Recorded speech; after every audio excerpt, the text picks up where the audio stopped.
देश में सबसे बड़े चुनावी इम्तिहान, जहां पर 2024 के लोकसभा चुनाव के पहले 5 राज्यों में चुनाव हो रहा है, उसमें चौथा राज्य आज राजस्थान, जहां पर वोटिंग अब अपने अंतिम कगार पर पहुंच रही है। अभी तेलंगाना जरूर बाकी है, लेकिन जो सबसे बड़े बड़े एग्जामिनेशन पेपर्स थे तमाम चुनावी पार्टियों के लिए, राजनीतिक पार्टियों के लिए, उसमें मध्य प्रदेश, छत्तीसगढ़ और अब राजस्थान में भी मामला समाप्त होता हुआ दिखाई दे रहा है। अब से 1 घंटे बाद वोटिंग थम जाएगी। लेकिन राजस्थान का ये रण है क्या?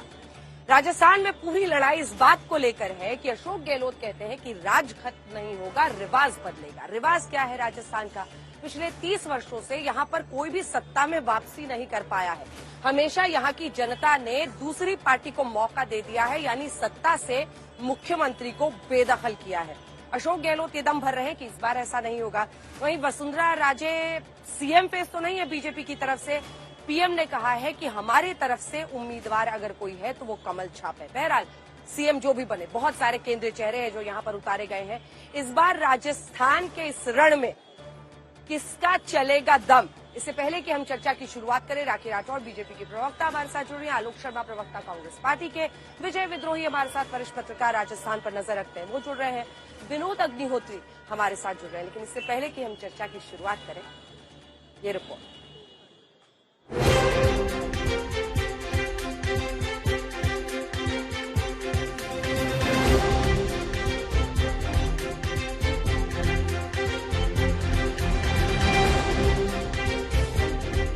राजस्थान में बम्पर वोटिंग और अपने अपने जीत के दावे।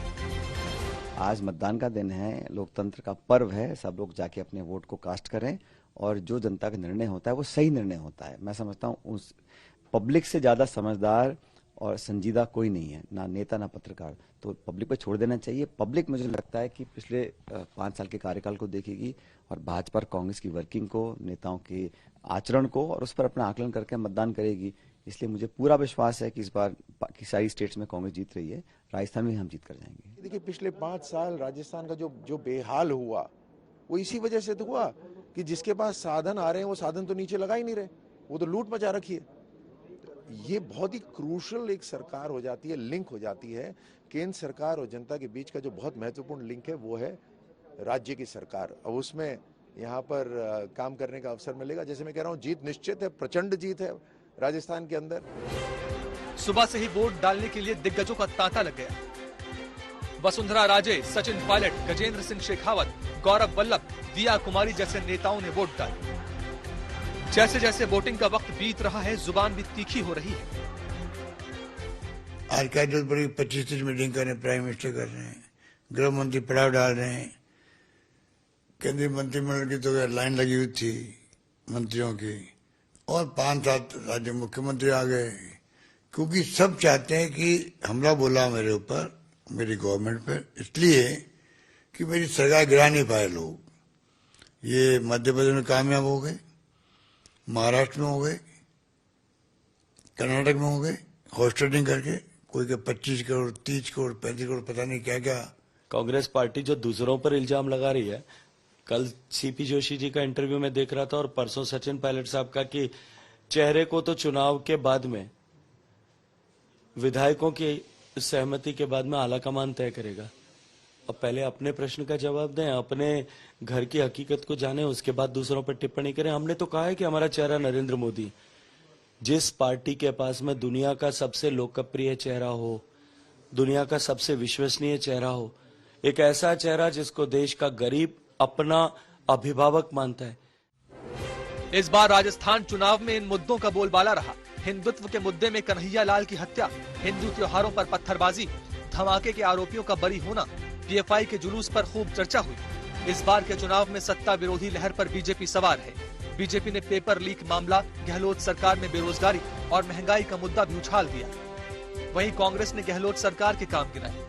गहलोत सरकार के स्वास्थ्य, शिक्षा और विकास के मुद्दे को जनता तक पहुंचाने की कोशिश की। लेकिन जब वोटिंग का वक्त आया तो कई जगहों से हिंसा की खबर भी आई। इस बार जमकर ध्रुवीकरण की भी खबर है। बड़ी संख्या में लोग घरों से वोट डालने के लिए निकल रहे हैं। शाम तक कतारें लंबी लंबी लगी हुई है, चाहे आदिवासी इलाका हो या फिर जयपुर जैसा शहरी इलाका। हर इलाके में लोग बड़ी संख्या में घरों से बाहर निकल रहे हैं वोट डालने के लिए। क्या वजह है इसकी पता नहीं, मगर जिस तरह से लोग निकल रहे हैं, निश्चित रूप से इस बार कहा जा रहा है कि राजस्थान में वोटिंग का पिछला सारा रिकॉर्ड टूट सकता है। राजस्थान की 199 विधानसभा सीटों पर वोटिंग हो रही है। उम्मीद है इस बार वोटिंग पुराने सारे रिकॉर्ड ध्वस्त कर देगी। हालांकि पिछले 3 विधानसभा चुनाव के वोटिंग पैटर्न को देखें तो राजस्थान में हमेशा से बम्पर वोटिंग होती रही है। 2008 में 66.25% वोटिंग हुई, 2013 में 75.04% वोटिंग हुई, 2018 में 74.06% वोटिंग हुई। राजस्थान में वोटिंग के चंद मिनट भले ही बाकी हैं, लेकिन फैसला 3 दिसंबर को होगा, जब वोटों की गिनती होगी। तब तक कयासों का बाजार गर्म हो, दावे वादे को लेकर तनातनी है।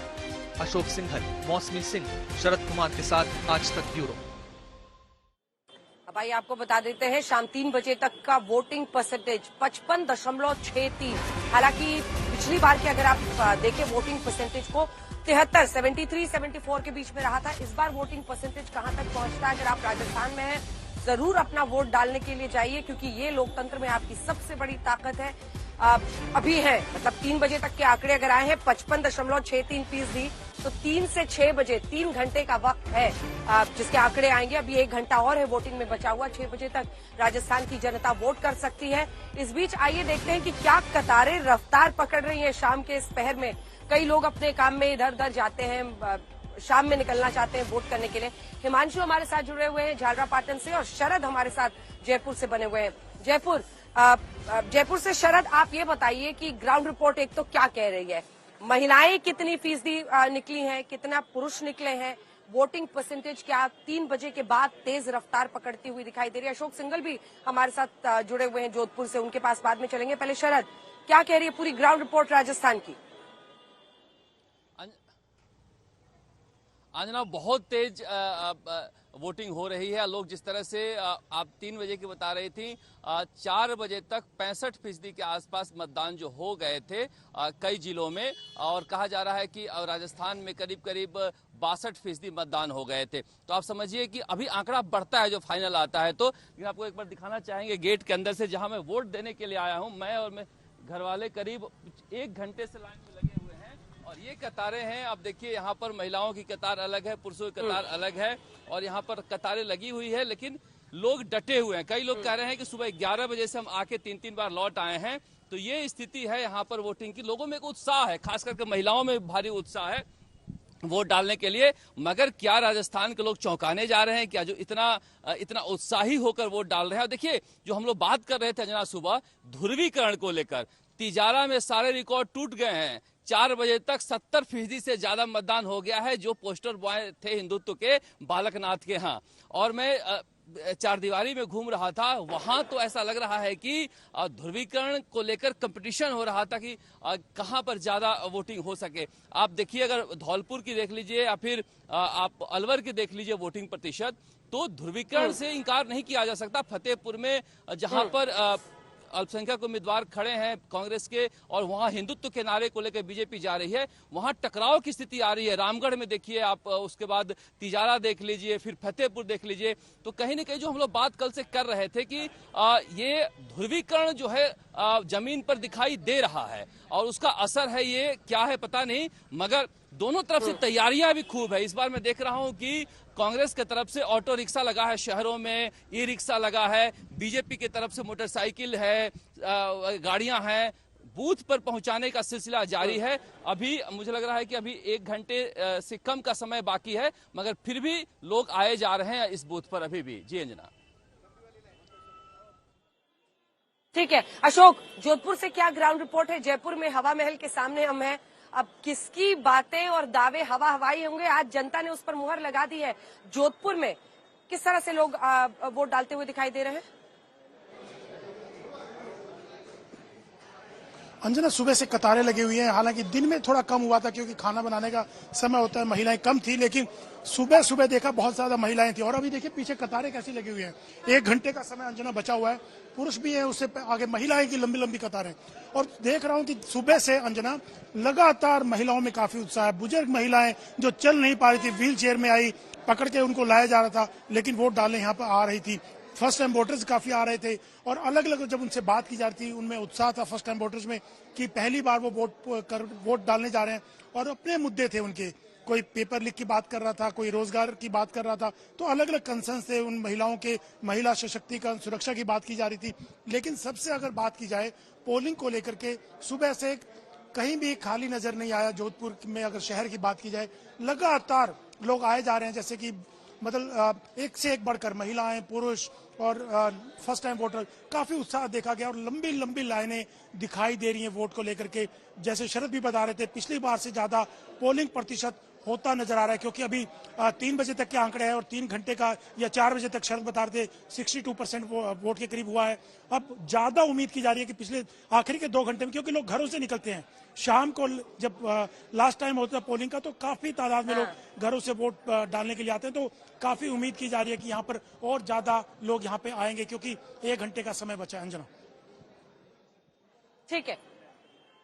हिमांशु, आप इस पूरी स्क्रिप्ट में जहां पर सबसे ज्यादा सस्पेंस छिपा हुआ है, आप झालरापाटन में वसुंधरा का चेहरा तो नहीं प्रोजेक्ट किया गया है, लेकिन वो भी एक ताकतवर बीजेपी नेता है राजस्थान में।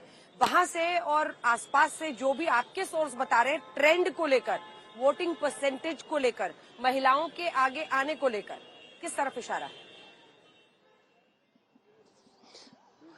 देखिए, बिल्कुल अंजना, मैं जिस पोलिंग बूथ पे हूं यहाँ 1454 वोट हैं और अभी तक 1017 वोट जो हैं वो हो चुके हैं। तो ये बताता है कि लगभग 72% के करीब जो है मतदान हो चुका है और अभी भी जो यहाँ पे बीएलओ हैं उनको उम्मीद है कि 1100 से ज्यादा मतदाता जो है यहाँ पे वोट कर लेंगे और उनको उम्मीद है शाम को जब लोग खेतों से लौट कर आएंगे तो यहाँ पर वोट करेंगे। हाँ, ये बात जरूर है कि वसुंधरा राजे एक बड़ी फैक्टर है भारतीय जनता पार्टी राजस्थान के लिए और ये माना जा सकता है कि उन्हें भले ही मुख्यमंत्री के तौर पर प्रोजेक्ट नहीं किया गया है, लेकिन उनकी लीडरशिप को इग्नोर करके भी नहीं चला जा सकता है राजस्थान की राजनीति में, क्योंकि भारतीय जनता पार्टी के पास कई नेता हैं और इसीलिए भारतीय जनता पार्टी ने ये कोशिश भी की कि वसुंधरा राजे को अगर मुख्यमंत्री के तौर पर प्रोजेक्ट नहीं किया जा रहा है तो 7 सांसदों को उन्होंने चुनाव लड़वाया, जिसमें राजवर्धन राठौर हैं, दिया कुमारी हैं, बाबा बालकनाथ हैं, देवजी पटेल हैं, किरोड़ीलाल मीना हैं, भागीरथ चौधरी हैं। तमाम वो लोग हैं जिनको चुनाव लड़वाया गया है ये कह के कि देखिए आप चुनाव में जाइए और भारतीय जनता पार्टी के लिए एक तरीके से नया परसेप्शन तैयार कीजिए। वसुंधरा राजे को लेकर पार्टी के अंदर भी कई बार नाराजगी जो है देखने को मिलती रही है। इसी को ध्यान में रखते हुए पार्टी ने एक नई स्ट्रेटेजी बनाई और इसलिए प्रधानमंत्री नरेंद्र मोदी ने यह भी कहा कि आप सिर्फ ध्यान रखिए कमल निशान भारतीय जनता पार्टी का, और इसीलिए बीजेपी मानकर चलती है कि जो उनके सबसे बड़े नेता हैं प्रधानमंत्री नरेंद्र मोदी, वो सबसे बड़े जो है वोट लेने वाले नेता हैं, उनकी तरफ वोटर्स जो ज्यादा अट्रैक्ट होते हैं। इसीलिए यहां पर चेहरे को पीछे किया गया और ना सिर्फ राजस्थान में, मध्य प्रदेश, छत्तीसगढ़ में भी चेहरे को जो है वो पीछे किया गया था और यही कारण है कि भारतीय जनता पार्टी के हर नेता को लगता है कि वो मुख्यमंत्री बन सकता है, चाहे वो बाबा बालकनाथ हो, गजेंद्र सिंह शेखावत हो, ओम बिरला हो, वसुंधरा राजे हो, अर्जुन मेघवाल हो, दिया कुमारी हो, ये सब मानकर चलते हैं कि कहीं ना कहीं इनकी लॉटरी निकल सकती है। बिल्कुल लॉटरी निकल सकती है और ऐसा हमेशा हुआ है, जहां चेहरे प्रोजेक्ट नहीं किए गए भारतीय जनता पार्टी ने, वहां ऐसे चेहरे की बहुत बड़ा है जिसकी उम्मीद हिमांशु उनको भी नहीं रही है। बिल्कुल सरप्राइज एलिमेंट रहता है, रिस्क बहुत बड़ा लिया है में हमेशा सरप्राइज एलिमेंट रहता है, लेकिन सब्जेक्ट टू इफ, और वो इफ है कि क्या बीजेपी जीतेगी।